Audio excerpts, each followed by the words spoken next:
Good morning, y'all. Grand Lotus MTG here. Been a little while since I did an update video, but I am excited. It is Friday morning, weekend of Secrets of Strixhaven Pre-release. Woo! Yes, I'm thrilled. I'm doing a sealed tournament tonight. Also signed up for another sealed tournament on Sunday. I'm just really excited for this new set. Excited for the mystical archives and all the great artwork on these cool old reprint cards and stuff. Excited for like the prepared cards and just to try out all these different archetypes. One that I'm particularly interested in is the Lorehold School, which is white-red, which normally a lot of the sets we've had recently, white-red has been like one of the worst color pairs. I do enjoy playing Boros when it's good, but it's like pretty rare that it's good, in limited specifically. But this set, they did Lorehold, the Boros colors as like kind of a graveyard synergy deck. So they have tons of payoffs whenever a card leaves your graveyard. They have cards that have ton of cards that have like flashback, which when you use the flashback, it leaves the graveyard. They have cards that exile cards from graveyards and do all this stuff. And so it's interesting. I don't think I've ever seen Boros do that. I've heard from others that was kind of an older thing with Boros. Was it used to be kind of graveyard focus, which I've only been really playing regularly for about 2 years now. I played back in the 90s, but then took like a long break from Magic, like a lot of people do. But I came back. Another thing is, I woke up. I had uploaded a bunch of cards yesterday. I got some new inventory, and so I was hoping to have a good day. I woke up this morning to 14 orders. I was like, sweet. And so that was exciting.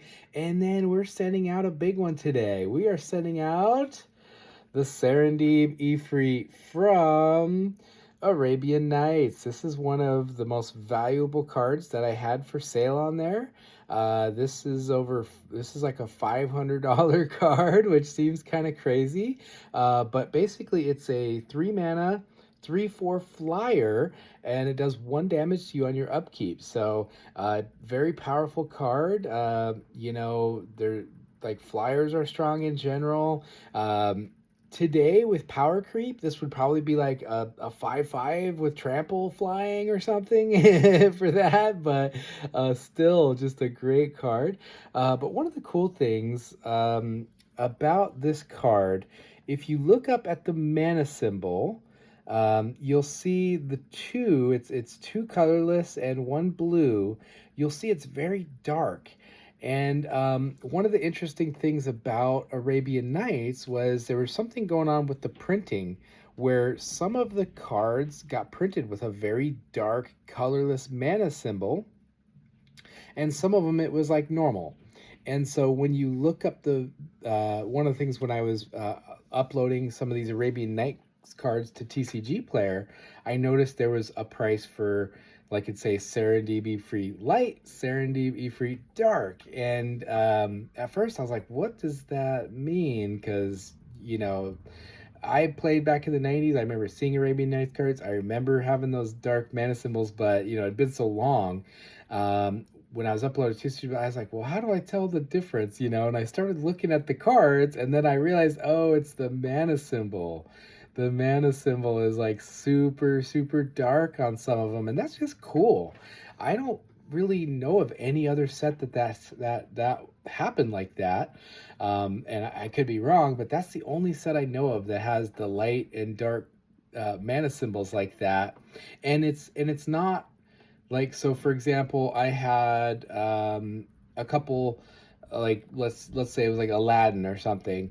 Some of them have the light mana symbol, some of them have the dark mana symbols on the same card.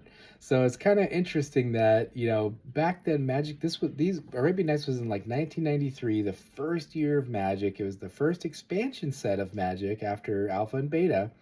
And the printing was so new. Just like when you see the Alpha cards, most of them have like a little white dot in some of the corners or in all of the corners, because how they were printing it, it was like they printed it in different layers, and there was like a tiny little gap between some of those ink printing layers, and so it left these little white dots on the very corners of some of the cards. And Arabian Nights was so new that they were figuring things out, and when they did their print run, some of the cards had a light normal mana symbol, and some of them had a super dark mana symbol. So just cool selling these old cards. It's interesting to me, like I had somebody reach out to me about the Serendip Ifrit a few weeks ago, and they actually asked me like, "Why is that card so expensive? It's like $500. That's crazy for this card." And I reached out to him. I was like, honestly, I don't know. So I sold a City of Brass that was more like about $600 a few weeks ago. That was, I think, the most valuable card I've ever sold so far on Tcgplayer. And that one, it's like this iconic land. The artwork is really cool. People play that in like CDH, like high level competitive decks and stuff. And so that's a super like playable, but also kind of iconic card. One of the first like really cool cards. If you don't know, City of Brass, it taps for one of any color of mana, and when you do it, it deals 1 damage to you. So that's the kind of the price you got to pay. I think it might have been the very first land that had that kind of effect that like did a damage to you. I could be wrong, um, but just a very iconic card. uh, they recently reprinted City of Brass, which I think they've had a few reprints of City of Brass, but it's not a land that's been printed a lot. And in the Turtles Commander Precon, and that version, a some of the other reprints of City of Brass range from like $30 to $50 a piece. The Turtles version was like $8, because it had a totally different vibe. It had like a city, neon lights kind of city, like some city in like, Tokyo or something kind of vibe. And I mean, obviously it's New York City, but the vibe was kind of this neon lights kind of city vibe, and totally different than the classic Arabian Nights, which had the golden domes, the golden like onion domes of like a Middle Eastern city. Um, and so City of Brass, the Arabian Nights version, is super super valuable, and I can see why. The one I had was like moderately played, and I think it was like a little bit under $600. And the if you had a near mint, I mean, it's closer to like $800-900, right? I mean, I super iconic land. And so then you look at a card like the Serendip Ifrit, which is like a super cool card, and it's powerful. I mean, it's a 3/4 flyer, for 3 mana. Like, that's good. Normally, a flyer like that would probably cost you, 4, maybe 5 mana back in those days. But it doesn't strike me as like such an iconic card as a City of Brass. Or with City of Brass, that could go in any deck because it's a land. It doesn't have a color identity. It's just a land that taps for any color mana, so it can go in a monocolor deck. I mean, I don't know why you'd play in a monocolor deck, is you take a damage, but you can play that in a 5-color deck, a 4 3-color deck, and it's going to be great. So the playability of Serendip Ifrit versus like City of Brass, I'm like, and it's not as iconic of a card. So the person was like, "Hey, why is Serendip Free like $500? Like, what's going on? This is crazy, And I was like, I don't know. Is it just a hard to get card? Is it just super rare? Is it something people remember from being like super good in a certain archetype back then? And the price of cards, part of it is Arabian Nights. That's from 1993. People aren't really willing to part with these a lot of the time, so you got to pay them some good money if they want to part with that card. But um, if people's memory of a card is a huge part of that value.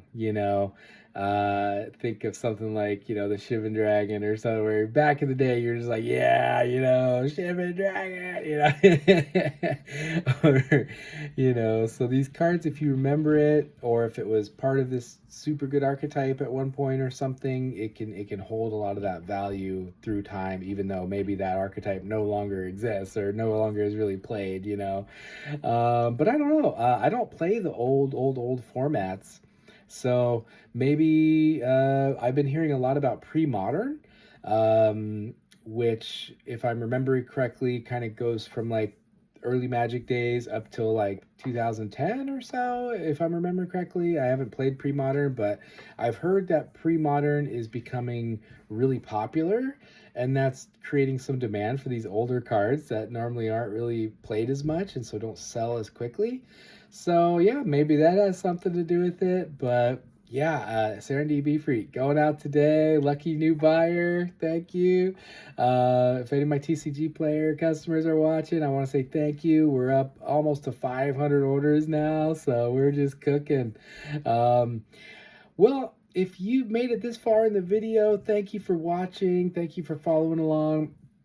And let me know if you're doing a Strixhaven pre-release this weekend. I'm really excited about Strixhaven. Um, and let me know what archetype, if there's any particular archetype that you're excited about. Are you excited like me to explore the Lorehold, Boros kind of graveyard stuff? Are you looking forward to the Prismari like giant spells? Are you looking forward to Golgari actually maybe being good again, with Witherbloom looks really strong with all the graveyard stuff and life gain stuff?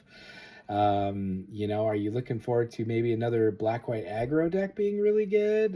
Turtles, the black-white aggro deck, was either the best deck in the format or the second best. As the format's evolved with Turtles, I've been drafting, and I'm seeing a lot less of black white and a lot more of the 5-color everything pizza decks, where it's like, feels like you can't win sometimes when they go turn 2 Courier of Comestibles into a pizza, everything pizza, and you're just like, oh, here we go, and the sewer cams and everything. So I don't know. In my opinion, I think the 5-color deck is now the best deck in the format for Turtles. It's just so hard to beat. It has the tools to survive the early onslaught of the black-white decks. Black-white can still win if they curve out, but it's like, man, if you stumble at all with the black-white deck, or they get down a couple early blockers or something, and then they throw down that everything pizza and some sewer cams, and all of a sudden it's turn 7, turn 8, and they're not dead, and you're like, yep, I lose. So I'm kind of starting to think maybe black white became the second best deck in the format, where it was the best deck for a long time. But Silver Quill, yeah, Silver Quill in Strixhaven is the black white kind of deck that has a lot of kind of aggro kind of stuff going on. So, are you interested in checking that out? So yeah, let me know what you think. Let me know if there's an archetype you're interested in checking out at pre-release or hoping to get. So all right, thanks for watching. Take care.